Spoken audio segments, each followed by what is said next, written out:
Hello guys, welcome to my YouTube channel. কেমন আছো তোমরা? এখন আমরা কথা বলবো হচ্ছে দুলকার সালমান, ভাগ্যশ্রী বর্ষে, রানা দাগুবাতি অ্যান্ড সামুথি কিরানি স্টারার ফিল্ম, যেটা রিসেন্টলি নভেম্বরের 14 তারিখে রিলিজ হয় থিয়েটারে, যেটা একটা মিক্সড রেসপন্স পায়। এই ফিল্মটার প্রোডাকশন হাউস হচ্ছে দুলকার এবং আমাদের রানা দাগুবাতি দুজনের প্রোডাকশন হাউস এই ফিল্মটার সাথে জুড়ে আছে। ফিল্মটার নাম হচ্ছে কান্থা, ঠিক আছে, যেটা ডিরেক্ট করেছে সেলমামানি সেরবেলাজ। এই ফিল্মটার ব্যাকগ্রাউন্ড স্কোরের কাজ করেছে জেক্স বিজয়। এই ফিল্মটা 14ই নভেম্বর থিয়েটারে রিলিজ হয় এবং একটা যেরকম বললাম ঠিকঠাক রেসপন্স পায়। তো এই ফিল্মটা ফাইনালি আমি এখন দেখে নিলাম। এই ফিল্মটা এখন ওটিটিতে অ্যাভেলেবেল আছে। তো এই ফিল্মটা ফাইনালি আমি এখন কমপ্লিট করলাম। কেমন লাগলো আমার এই কান্তা ফিল্মটা? এটা একটা পিরিয়ডিক ড্রামা ফিল্ম। কেমন লাগলো আমার এই ভিডিওর মধ্যে কথা বলবো। তো চলো ভিডিওটা শুরু করা যাক।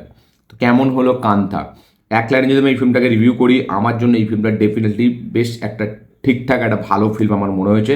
ফিল্মের পারফরমেন্স খুব সুন্দর। ফিল্মটাকে যেভাবে প্রেজেন্ট করেছে, যে আইডিয়া লেভেলটা, সেটাও কিন্তু বেশ ইউনিক একটা আইডিয়া। মানে একটা সচরাচর যেরকম ফিল্ম হয় তামিল ফিল্ম, বা সচরাচর যেরকম আমরা একটা মেন স্ট্রিম কমার্শিয়াল ফিল্ম দেখি, সেটা থেকে একটু হাটকে এই ফিল্মটা, ঠিক আছে। এটা মানে এটা খুব রিয়েলিস্টিক অ্যাপ্রোচেও না, আবার একদম যে মানে খুব মেন স্ট্রিম ফরম্যাটে সেরকমও না, ঠিক আছে। এটা কমার্শিয়ালি সিনেমা, গান টান সব কিছুই আছে, মানে রোম্যান্টিক দিক, এখানে প্রেমের দিক সব কিছুই আছে, বাট সেটা প্রেজেন্টেশনটা কিন্তু অনেকটা হালকা কাইন্ড অফ একটা মেন স্ট্রিম সিনেমারই মতো। তো এই ফিল্মটার যেটা গল্পটা হচ্ছে, যে এখানে দুলকার সালমান, সে একজন অ্যাকচুয়ালিতে এই যে ফিল্মটা, সেটা হচ্ছে একটা বড় কে একটা কি অ্যাক্টর ছিল তামিলের, ঠিক আছে। তো তার লাইফের ওপর এই সিনেমাটা বানানো, বাট এটা পুরোপুরি ফিকশনালাইজড। এটা কিন্তু তার মানে যেরকম অরিজিনাল তার লাইফের জার্নি সেটা না, এটা তাকে নিয়েছে, তাকে নিয়ে এবং একটা ফিকশনাল গল্প এখানে রাখা হয়েছে। তো গল্পটা যেটা হচ্ছে, এখানে দুলকার সালমান সে একজন অ্যাক্টর বড়, এই টিকে এম কে থ্যাগারাজা ভাগবন্ত, ঠিক আছে, ভাগবন্তার। তো সে একটা বড় অ্যাক্টার ওইখানে, এবং সে অ্যাকাডেমে প্রচুর স্ট্রাগল করেছে এবং সেখান থেকে একটা বড় অ্যাক্টার হয়েছে এরকম লেভেলের। এবং এখানে যে ডিরেক্টর, যার নাম হচ্ছে আইয়া, যে হচ্ছে এখানে সামুথি কিরানির ক্যারেক্টারটা, সে হচ্ছে এখানে ডিরেক্টর। এবং এই অ্যাক্টার এবং ডিরেক্টর এদের দুজনের মধ্যে ঝামেলা লেগেছে। ঝামেলাটা কী নিয়ে, এবং এই দুলকার এত বড় স্টার হলো কী করে, আইয়া সে এত ভালো ডিরেক্টর কেন, তার এত নাম কেন। এবং এখানে আরেকজন একটা অ্যাক্ট্রেস আছে যার নাম হচ্ছে মানে ক্যারেক্টারটার নাম তো আলাদা, আমার এই মুহূর্তে মনে পড়ছে না, কুমারী। হ্যাঁ, কুমারী। এবং অ্যাক্ট্রেসটার নাম হচ্ছে ভাগ্যশ্রী বর্ষে। তো সে আছে, এবার সে হঠাৎ করে সেই ক্যারেক্টারটা গায়েব হয়ে যাচ্ছে। সে কী করে গায়েব হচ্ছে এবং তার গায়েব হওয়া নিয়েই এই পুরো সিনেমাটা, ঠিক আছে। এবং এই কুমারী, তার সাথে কী এমন ঘটেছিল এবং তার সাথে কার কীরকম সম্পর্ক ছিল, সে অ্যাকচুয়ালি তার গায়েব হওয়ার পেছনে কার হাত, সেই গল্পটাই আমাদের এই ফিল্মে দেখাচ্ছে। তো এর থেকে বেশি জানতে হলে আপনাদের সিনেমাটা অবশ্যই দেখতে হবে। তো এক লাইনে যেরকম বললাম, যে ফিল্মটা যেভাবে ডিজাইন করেছে, ঠিক আছে, সেটা কিন্তু আমার কিন্তু 2 ঘন্টা 43 মিনিটের সিনেমা, আমার কিন্তু কোথাও কি সিনেমাটা বোরিং লাগেনি। সিনেমাটার স্ক্রিন প্লেটা কিন্তু খুব টু দ্য পয়েন্ট চলে এবং খুব পেসি। মানে 2 ঘন্টা 43 মিনিটের সিনেমা আপনি দেখছেন, এটা এটা আপনার মনে হবে না। হ্যাঁ, মনে কখন হয়, লাস্টে যখন ইনভেস্টিগেশনটা চলে না, তখন একটু মনে হয় যে ইনভেস্টিগেশনের যে পোর্শনগুলো, সেখানে আমার মনে হয় যে এক তো ডাবিংয়ে খুব খারাপ লাগছে রানা দাগুবতির ক্যারেক্টারটা, বাট বাট আপনি যখন দেখবেন আপনার মনে হবে যে রানা দাগুবতির ক্যারেক্টারটা যেন একটু ওভার পারফর্ম করছে। মানে তার ক্যারেক্টারটা এমনভাবে লেখা হয়েছে এবং সে যেভাবে পারফরমেন্স দিচ্ছে, খুব লাউড, খুব একটা ওভার দ্য টপ, ঠিক আছে, সেটা দেখে মনে হচ্ছে। এবং সেটা কিন্তু অনেকটা বোরিং লাগছিলো, বা সেটা অনেক বিরক্তিকর লাগছিলো।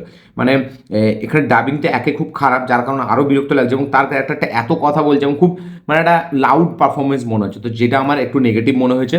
এবং ফিল্মে সব থেকে ভালো যেটা পারফরমেন্স আমার লেগে, সেটা হচ্ছে এই আইয়া মানে সামুথি কারণের ক্যারেক্টারটা, এবং তার পাশাপাশি হচ্ছে দুলকারের ক্যারেক্টারটা, এবং সব থেকে বেটার পারফরমেন্স দিয়েছে এখানে ভাগ্যশ্রী বর্ষে। তার ক্যারেক্টার কুমারী, সে কিন্তু ডেফিনেটলি হেভি একটা পারফরমেন্স দিয়েছে।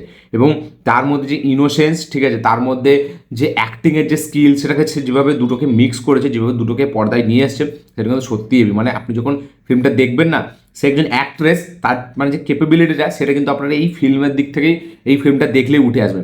মানে সে একটা শুটিং সেটেই আছে, অথচ সে একটা ফিল্মের শুটিং করছে, এই যে জিনিসটা, সেইখানে আপনি এই মানে পারফরমেন্সটা দেখলে আপনার খুব হেভি লাগবে।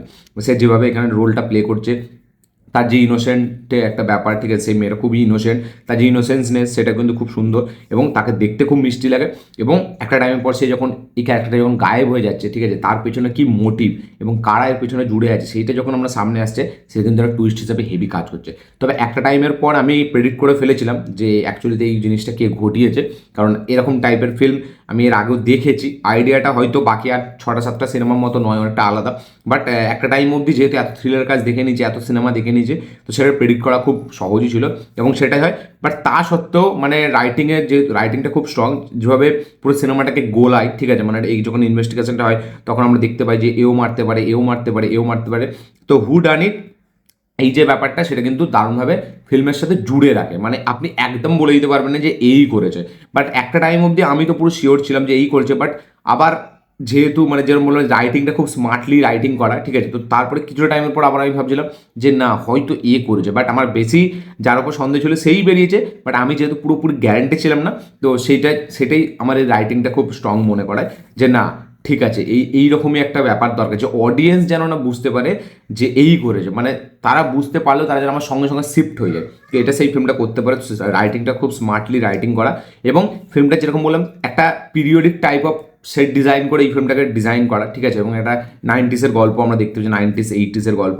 সেইখানের যে ব্যাকড্রপ, সেখানের যে কস্টিউম, ঠিক আছে, সেইগুলোকে যেভাবে এনেছে দুলকার, সে যেভাবে এই ফিল্মটাতে পারফরমেন্স দিয়েছে, তার মানে কি বলবো, সে যখন একটা সেটে আসছে বা তার কথা বলার স্টাইল বা সে যে একটা এত বড় একটা সেই অরাটাকে যেভাবে সে ধরে রেখেছে, তো ফিল্মে দুলকারের পারফরমেন্স কিন্তু খুবই স্ট্রং। সামুদ্রি রেখানি সেও কিন্তু খুবই ভালো, সে মানে একদম জেনুইন মনে হয়, তার দেখে মনে হয় সে অ্যাক্টিং করেছে। এবং ভাগ্যশ্রী বর্ষতে এই ফিল্মটা তার বেস্ট কাজ আমার মনে হয় যতগুলো সে ফিল্ম করেছে। হ্যাঁ, এখানে তার ক্যারেক্টারটা মানে ভাগ্যশ্রী বর্ষের ক্যারেক্টারটা আপনার মনে হবে যে দুলকারকে ছাপিয়ে যাচ্ছে, মানে সে পারফর্মে মানে সে তো অ্যাকচুয়ালি তো শুটিংয়ে ব্যাপক পারফরমেন্স দিচ্ছে ওই ফিল্মটার জন্য। এবং আপনি ওই যেহেতু শুটিংয়েই বেস্ট করে এই সিনেমাটা বানানো, তো আপনি দুটোরই বুঝতে পারছেন যে কতটা কেপেবল একজন অ্যাক্টার। তো ভাগ্যশ্রী বলছে এখানে দারুণ পারফরমেন্স দিয়েছে, আমার তাকে হেভি লেগেছে। অ্যাজ এ কুমারী সে মিষ্টি দেখতে, তাকে যেভাবে ওই এরাতে যেভাবে সেট করেছে, তার যে কস্টিউম ডিজাইনিং বা তার যে অ্যাক্টিং স্কিল, সেগুলো সত্যিই হেভি। ফিল্মের মিউজিক খুব ভালো, এবং যখন রানা দাগুয়াতি এন্ট্রি হয় তখন সিনটা আরও একটা ইনভেস্টিগেশন পুরো টাইপ অফ ফিল্ম হয়ে যায়। বাট সেখানে অনেকটা পারফরমেন্সটা অনেকটা লাউড, অনেকটা ওভার দ্য টপ মনে হয়, যার কারণে আমার ওই সিকোয়েন্সগুলো অতটা হেভি লাগেনি, অতটা ইম্প্যাক্টফুল লাগেনি। বরঞ্চ এই যে হিরো ডিরেক্টরের মধ্যে যে দ্বন্দ্বটা, সেটা কিভাবে হলো, সেটা যখন চলছে তার মধ্যে দুজনের মতবিরোধ, তো সেটা দেখতে ভালো লেগেছে। বাট হ্যাঁ, খুব হার্ড যায়নি, একটা টাইপ অফ দেখে আপনার মনে হবে যে সিনেমাটিক লিবার্টি নিয়েছে। এবং মানে একজনের মধ্যে দুজনের মধ্যে দ্বন্দ্ব হলে তারা দুজন আবার মানে এইরকম টাইপ, তো এইটা অনেকটা ব্যালেন্স করতে পারেনি। বাট তাও ঠিক আছে, আমি বলবো ভালোই মানে দ্বন্দ্বটা ক্রিয়েট করেছে ভালোভাবে। মানে একজনের কাছ থেকে একজন গুরু এবং একজন শিষ্য, যখন শিষ্য আগে বেড়ে যাচ্ছে, তো অ্যাকচুয়ালিতে যে জিনিসপত্রগুলো আমরা দেখাচ্ছি সেগুলো আমরা রিয়েল লাইফেও দেখি, যে একজন একজনের থেকে আগে বেড়ে গেলে সে অতটা এই করে না, ঠিক আছে। আবার অ্যাট দ্য সেম টাইম আমরা দেখতে পাচ্ছি যে একটা ডিরেক্টর সে জানে যে কীভাবে একটা সিনেমা বানাতে হয়, এবং মানে সে actually captain of the ship তো ডিরেক্টর, তো তার মতো করে চললে মানে আপনার হয়তো মানে লাইফ টাইমে হয়তো আপনি এখন একটা স্টার হয়ে যাচ্ছেন, আপনার ফ্যান বেস ক্রিয়েট হয়ে যাচ্ছে, আপনার ফ্যান্সরা দেখতে পারে না যে আপনি মরে যাবেন সিনেমার শেষে। বাট অ্যাজ এ ডিরেক্টর, একজন ডিরেক্টর সে কিন্তু সবসময় নিজের অ্যাক্টরকে অ্যাক্টর হিসেবেই দেখে, সে যত বড় স্টার হোক।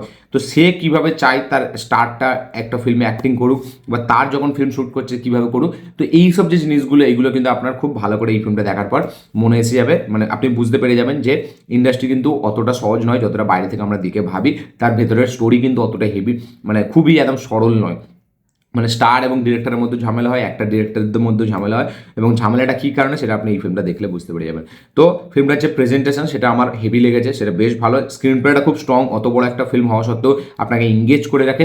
এবং এইরকম টাইপ অফ যে একটা থ্রিলার জনরাতে একটা এক্সপ্লোর করা, মানে একটা পিরিয়ডিক ড্রামার মধ্যে এই যে থ্রিলার মোমেন্টসগুলো আনা, ঠিক আছে, বা থ্রিলারের একটা জনরা এখানে ঢুকিয়ে দেওয়া, এবং সেটাকে এইভাবে মানে আইডিয়া লেভেলে এরকমভাবে ইনকর্পোরেট করা, সেটা কিন্তু সত্যিই হেভি।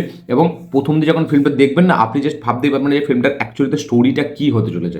মানে এদের দুজনের মধ্যে দ্বন্দ্ব আমরা দেখতে পাচ্ছি এটা, বাট মেন যে টপিকটা সেটা কি, লাস্ট টপিকটাই আসে সেকেন্ড হাফের পরে, না মেবি ফার্স্ট হাফে লাস্টের দিকে টপিকটা আসে, এবং সেটা আসার পরে কিন্তু ফিল্মটা খুব ইন্টারেস্টিং হয়ে যায়।